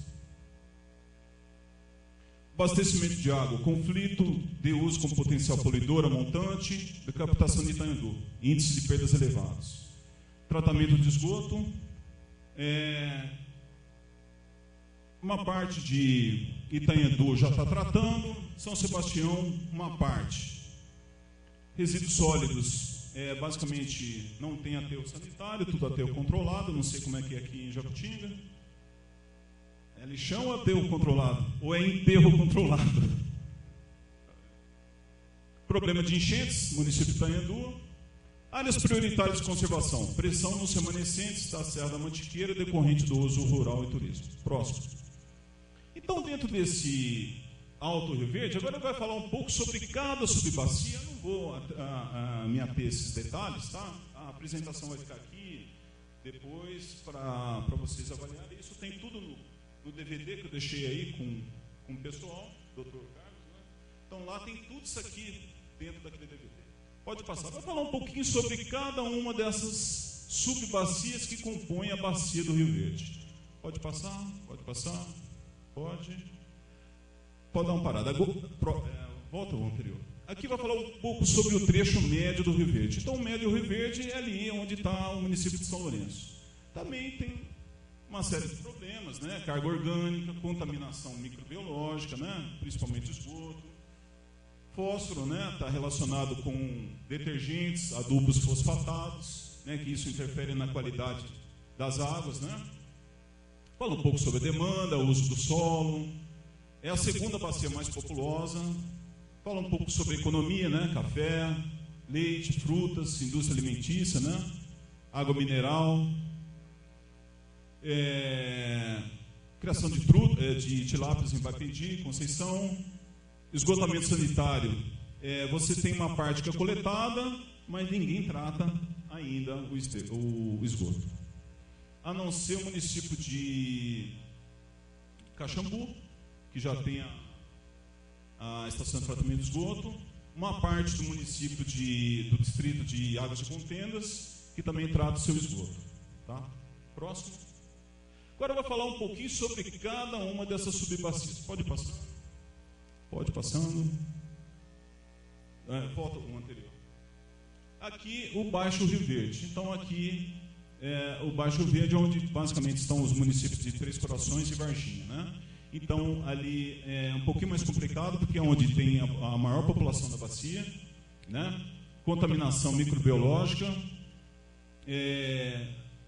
45% da demanda total, né, do Rio Verde está basicamente nessa subbacia. E por aí vai. Então, aqui foi falado de todos os problemas, né, dessa região, tá? Basicamente, né? Então, basicamente, a Varginha tem aterro controlado, Três Corações aterro sanitário, esgotamento sanitário, praticamente todo mundo coleta o esgoto, porém não o trata, né? A não ser Varginha. Varginha trata, já tem estação de tratamento de esgotos, né? Próximo. Vai falar um pouquinho sobre cada um desses afluentes, dessas subbacias. Pode passando. Próximo, próximo, próximo, próximo.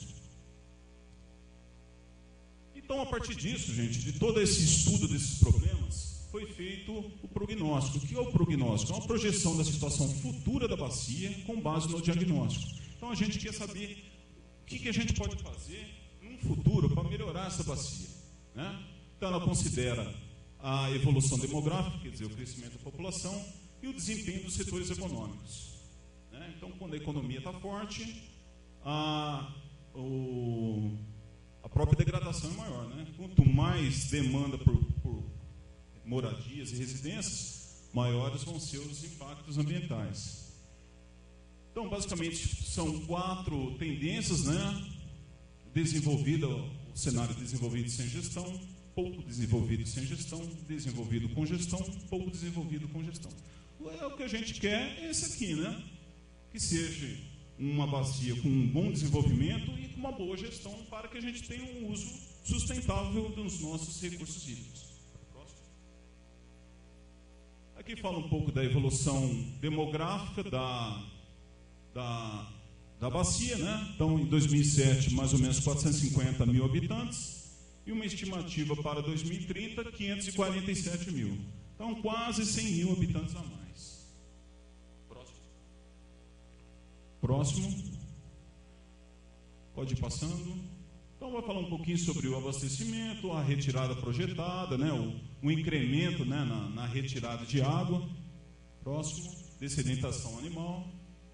Pode continuar. Próximo. Próximo. Próximo. Pode passar. Então, que são dados, eu não vou me ater a esses detalhes, gente, que fica um negócio meio cansativo, um negócio meio chato.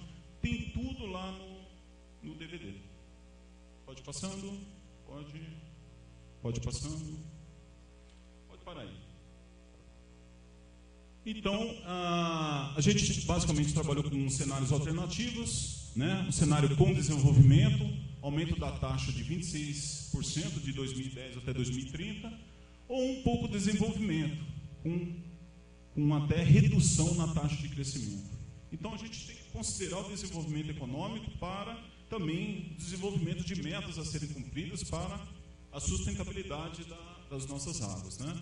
O abastecimento humano também a gente considera, sendo que a principal prioridade com relação ao recurso hídrico é sempre o abastecimento humano. Depois o abastecimento, dessedentação animal e depois as outras atividades, né? Então, cenário com desenvolvimento, aumento de taxas de 10% e pouco desenvolvimento, uma redução de 10%. Próximo. Pode passar também? Pode. Então, a gente vai chegar num negócio que chama-se balanço hídrico. O que é o balanço hídrico? A gente tem que estimar a quantidade de água que existe disponível para poder estimar o que pode ser retirado, né? Se a gente quer um uso sustentável das águas, então é de fundamental importância a gente considerar isso. Qual que é a disponibilidade hídrica desse recurso hídrico e quanto que eu posso tirar desse rio para que não ocorram problemas, né? Recentemente eu vi um documentário muito interessante sobre o Mar de Aral, lá na antiga União Soviética. Então, na década de 50, década de 60, foi feito um grande investimento do governo para a plantação de algodão naquela região. Não só algodão, né? Milho e soja e trigo. Então, foi feita uma retirada indiscriminada daqueles rios daquela região. E qual a consequência disso? O Mar de Aral ele foi secando e atualmente ele perdeu quase metade da sua capacidade de armazenamento. Então, um problema sério, grande parte daquela região virou deserto, né? Os pescadores que dependiam daquela região tiveram que migrar para outras atividades, né? Então, outro problema sério que nós iremos enfrentar aqui, se não forem tomadas as devidas medidas preventivas, né? Aqui a gente está passando pela questão do desvio da água do Rio São Francisco, por isso que essa polêmica toda, né, com relação à retirada dessa água do São Francisco, para que não tenha problema ambiental no futuro, né? Então, essa questão é muito importante. Qual a disponibilidade hídrica desse recurso hídrico, né? Quanto que eu posso retirar dessa água para que não tenha problema futuro. Então, isso que é muito importante, né? O Dr. Bergson acho que vai abordar isso depois com relação à Nestlé, né? Foi feito diversos estudos para ver a questão da recarga das águas minerais, né? Quanto que eu posso tirar de água mineral daquele lençol subterrâneo para que não afete nem a quantidade nem a qualidade dessas águas. Tudo isso depende do balanço hídrico. O balanço hídrico vai depender daquilo que eu estou falando desde o começo, que a Rebeca falou, que é a questão da importância da recarga das águas minerais. Então, a proteção dos topos de morro, a proteção das nascentes, a proteção das matas ciliares, tudo isso é de fundamental importância para que a gente tenha maior quantidade e maior qualidade dessas águas minerais, né? Próximo. Pode passar? Pode passar. Quem vai falar um pouco sobre cada poluente, tá? Também não vem ao caso aqui, a gente pode citar alguma coisa. Metas, programas e investimentos previstos. Pode passar. Então, aqui, por exemplo, um exemplo, né? Programa reflorestamento de nascentes e matas ciliares. Então foi feito todo um estudo, né? Indicador do programa é hectares a reflorestar. Você tem aqui os municípios do Alto Rio Verde, que é a área prioritária que a gente comentou, divisa com Rio e Minas Gerais e São Paulo. Municípios de Passa Quatro, São Sebastião do Rio Verde, Pouso Alto e Itaindu. Então aqui a área a ser recuperada, a porcentagem do município e a quantidade aqui, né, no caso, 495 hectares a serem recuperados nesses municípios. Próximo. Pode passar isso aí também? Pode passar. Fala um pouco sobre os investimentos, a quantidade de recursos necessários para a elaboração daquele reflorestamento. Aqui está falando também, ó, programa reflorestamento de nascentes e matas ciliares por subbacias. Fala um pouco do investimento em cada município, que seria necessário, né, de acordo com a demanda de área ser recuperada. Próximo. Pode parar aí. Não, retorna, por favor.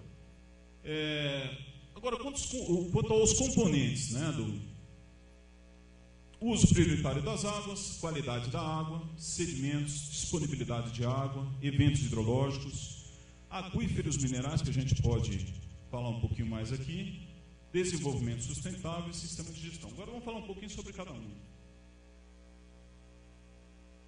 O tempo, quanto? 10 minutos? Então vamos lá. Então aqui foi elaborado diversos programas para a melhoria da bacia do Rio Verde. Então a redução de perdas no sistema de distribuidores de água. Então o que é isso? As empresas concessionárias de água têm problema sério com relação à perda de água. Então, vazamento aqui, vazamento ali, vazamento lá. Então, esse é um dos programas para redução dessas perdas. São grandes perdas que tem aí em todas as concessionárias da nossa região. Uma parte é SAI, outra parte é Copasa. Próximo. Fala um pouco sobre o saneamento. Então, aí fala sobre a melhoria do abastecimento de água, disponibilidade de água, esgotamento sanitário, resíduos sólidos, drenagem e outros benefícios. Próximo. Proteção das comunidades aquáticas, que é outro objetivo nosso. Próximo. Gestão da balneabilidade, quer dizer, a gente precisa melhorar a questão da qualidade das águas para diminuir problemas de doenças. Próximo. Tratamento de esgoto sanitário, né? Basicamente você tem municípios de Caxambu, Varginha e uma parte de Conceição do Rio Verde com esgoto sanitário. São Lourenço está fazendo a estação de tratamento de esgoto. Eu creio que até o final do ano que vem já deve estar operando. Próximo. Tratamento dos resíduos domésticos, né? Implantação de aterros sanitários locais e em consórcios regionais. São Lourenço tem um problema sério com o município, o segundo menor município do Brasil. Então, nós não temos área para construção de aterro sanitário. Então, qual que é a solução que nós estamos trabalhando? Basicamente, na montagem de um consórcio regional com vários municípios para a construção de um aterro sanitário. Próximo. Fala um pouco sobre unidades de triagem e compostagem, entendeu? Que está sendo elaborado esse plano ainda para compostagem e a separação, né, dos resíduos recicláveis, né, do lixo. Próximo. Plantação do coleta seletiva do lixo urbano. Então, isso também está junto na meta nossa. Próximo. Recuperação de áreas degradadas por lixões. Próximo. Poluição de origem agrícola. Então, essa uma questão também muito importante que a gente vê principalmente com relação ao elemento fósforo que está presente na adubação, né? E os agrotóxicos, principalmente herbicidas e diversos inseticidas. Próximo. Poluição orgânica, né? Poluição orgânica, então a reciclagem e a reutilização dos estercos. Próximo. Pode passar. Poluição industrial, minerária e de serviços. Então, o objetivo também é esse, a redução da poluição industrial, minerária e de serviços. Próximo. Combate a erosões em estradas vicinais, aquilo que eu falei, né? Muitas vezes o agricultor tem aquela visão que uma estrada boa é aquela estrada plana, né? Aquela que a patrol passa, fica lisinha. Vem a primeira chuva, já acaba com aquela estrada. Então, o principal é a questão das drenagens, as barraginhas para segurar aquele solo, aquelas erosões, né? Então, é muito importante isso. Próximo. Combate a erosões em áreas antropizadas, né? Então, áreas que já têm ocupação humana, né? Então, é um outro componente importante. Próximo. Regularização de vazões. Então, isso para que a gente regularize essas vazões, a gente precisa fazer o cadastro de todos os usuários de água. Então, quando foi discutida a questão lá da extração de água mineral em São Lourenço, o próprio doutor Gabriel Junqueira, doutor Bergson, ele falou para a gente, o pessoal está preocupado muito com a exploração da Nestlé, mas esquece que tem vários poços artesianos na cidade. Tem hotel lá que usa água mineral para lavar roupa. Tem posto de gasolina que usa água mineral para lavar carro.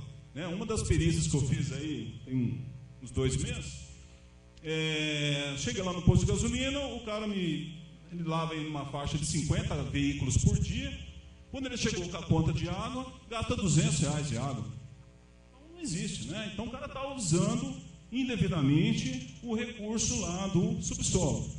E o que acontece? Conforme todo mundo vai usando a água de poço artesiano, o lençol freático vai diminuindo a sua quantidade e, consequentemente, a qualidade.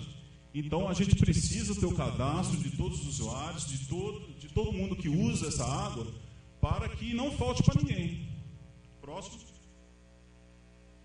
Programa de reflorestamento de matas ciliares e nascentes, que é importantíssimo, né? Assim como acontece aqui no município de Jacutinga, lá também é muito comum isso.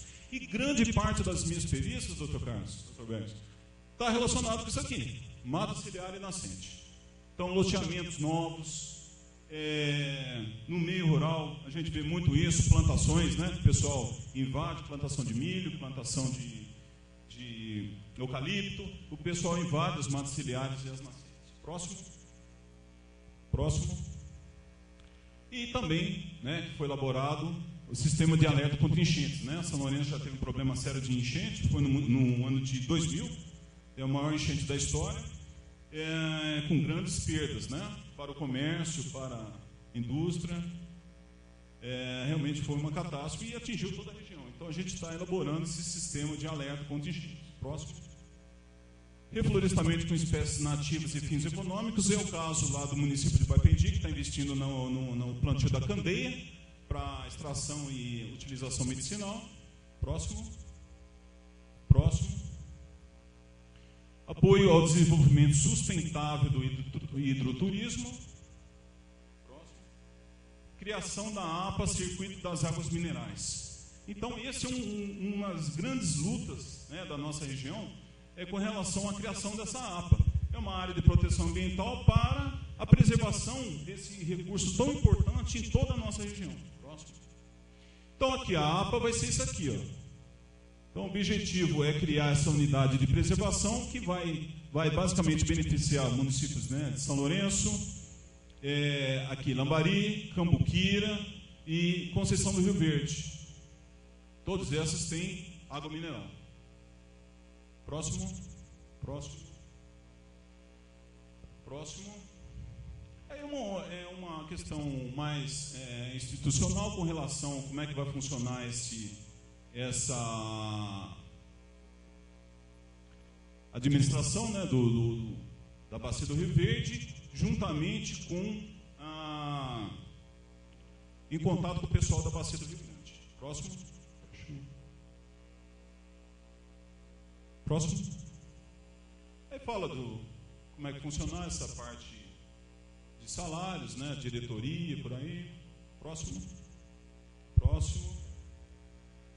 Educação hidroambiental, não? Também faz parte do nosso plano diretor. Próximo. Monitoramento da qualidade de água para avaliação da condição de enquadramento. Então, o objetivo é melhorar o enquadramento dos nossos corpos hídricos, né? Melhorando a qualidade e a quantidade de água. Próximo. Isso é um cronograma financeiro, também não interessa para a gente. Próximo. Pode passar. Próximo.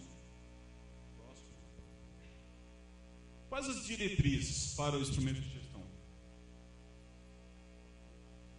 Aqui fala um pouco sobre o enquadramento das águas, né? Aqui em cima você tem classe especial, onde estão aqui basicamente a APA da Mantiqueira, Parque de Itatiaia. Então, a água de melhor qualidade.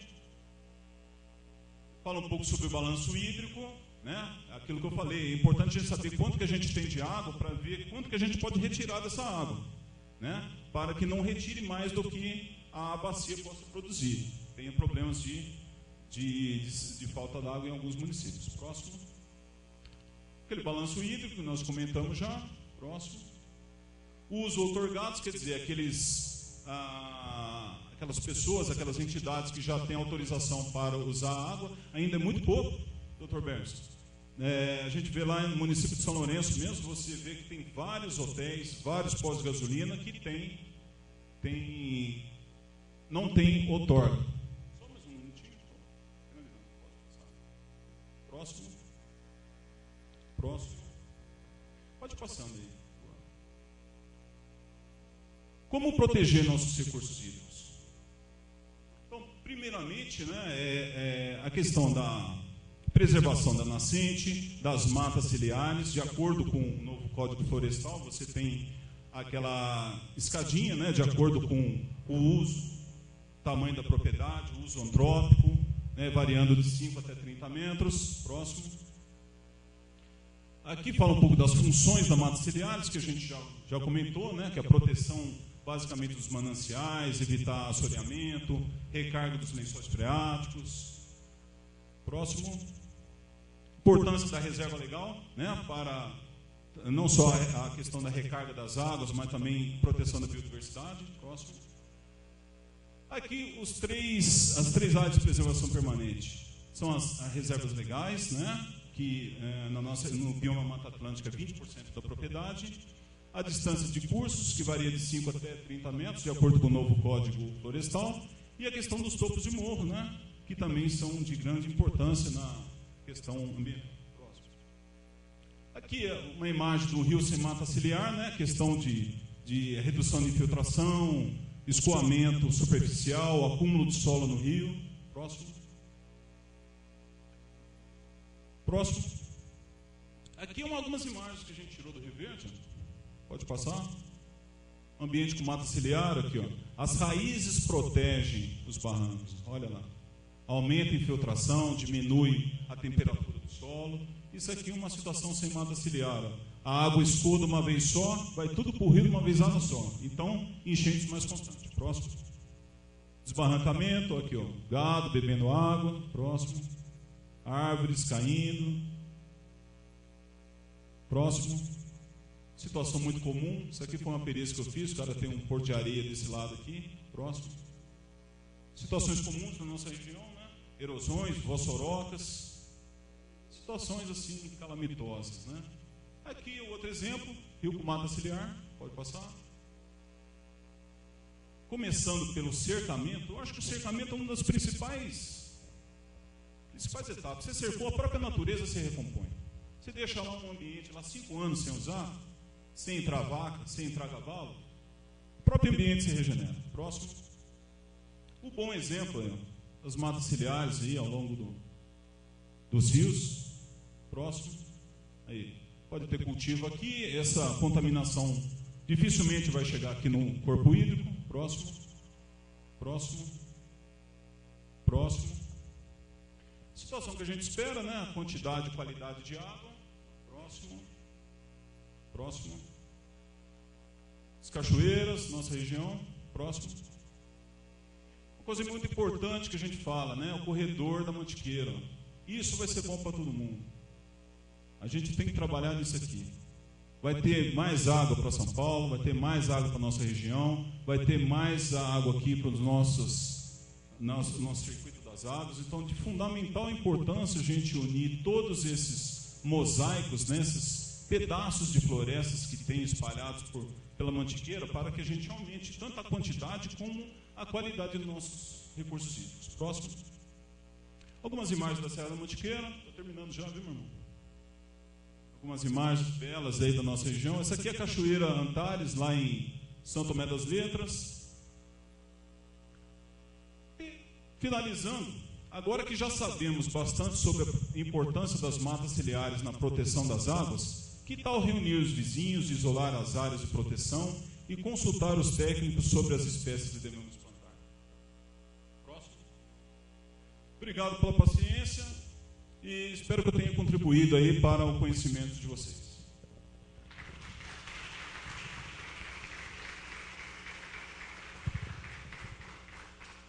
Muito obrigado, doutor. Desculpe, não, fique à vontade. É que a gente vai se empolgando. Empolgando, né? e de repente a gente passa o dia falando sobre isso. O tema é. O assunto é longo. Se você deixar, vai longe. Vai. Parabéns pelo seu trabalho lá na sua região. A gente ficou sabendo do trabalho que você fez lá e os questionamentos que são apresentados até hoje, tá? Que não é um trabalho do dia para a noite, é um trabalho ad eterno, se a gente quiser ter uma sociedade melhor, uma vida melhor. Fica aberto as pessoas que queiram fazer algum questionamento sobre a experiência dele lá em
realmente a teoria é muito bonita, né?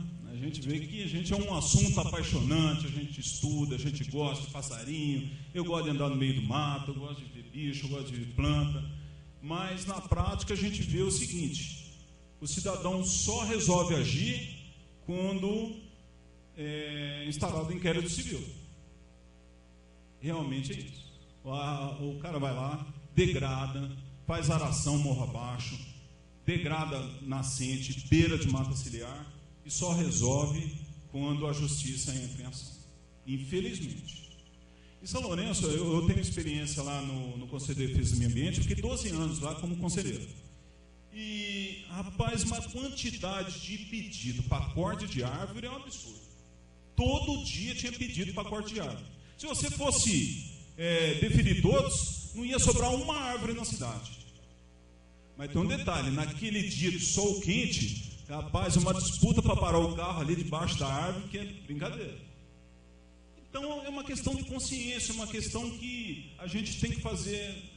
Eu falo isso porque eu já trabalhei também, já dei aula também, já há 10 anos. A gente vê que é a questão de educação. É a questão de educação. As pessoas, todo mundo, como falei, todo mundo arrumava um motivo para tirar a árvore. Um é porque faz muita sombra, outro porque atrapalha a garagem, outro porque está esbarrando no fio, outro porque cai folha na galha, faz sujeira. É impressionante, mas você não vê o benefício. Você vê no calor que é.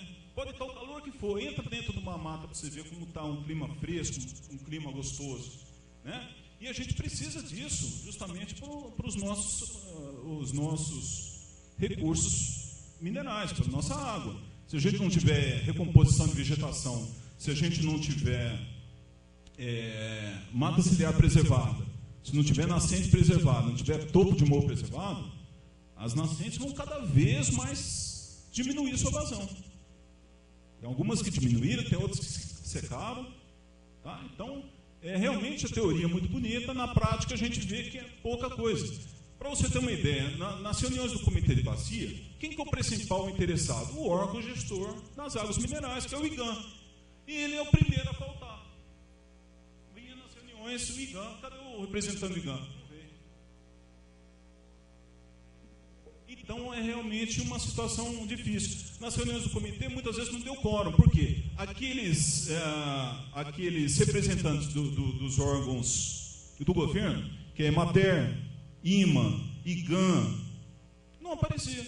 Ia os representantes das ONGs, representantes de prefeitura, mas os principais interessados, que no caso o IGAM, não ia. Então a gente realmente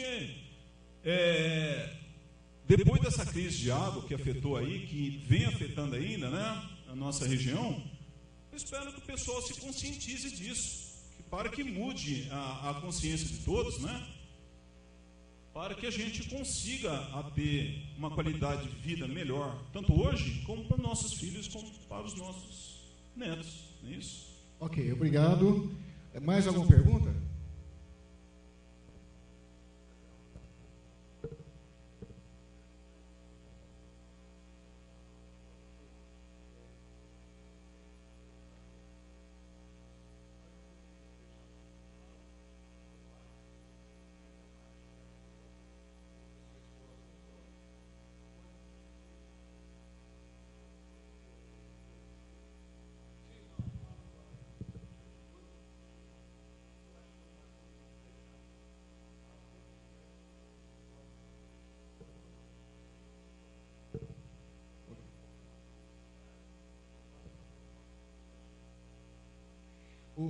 Você permite que coloque...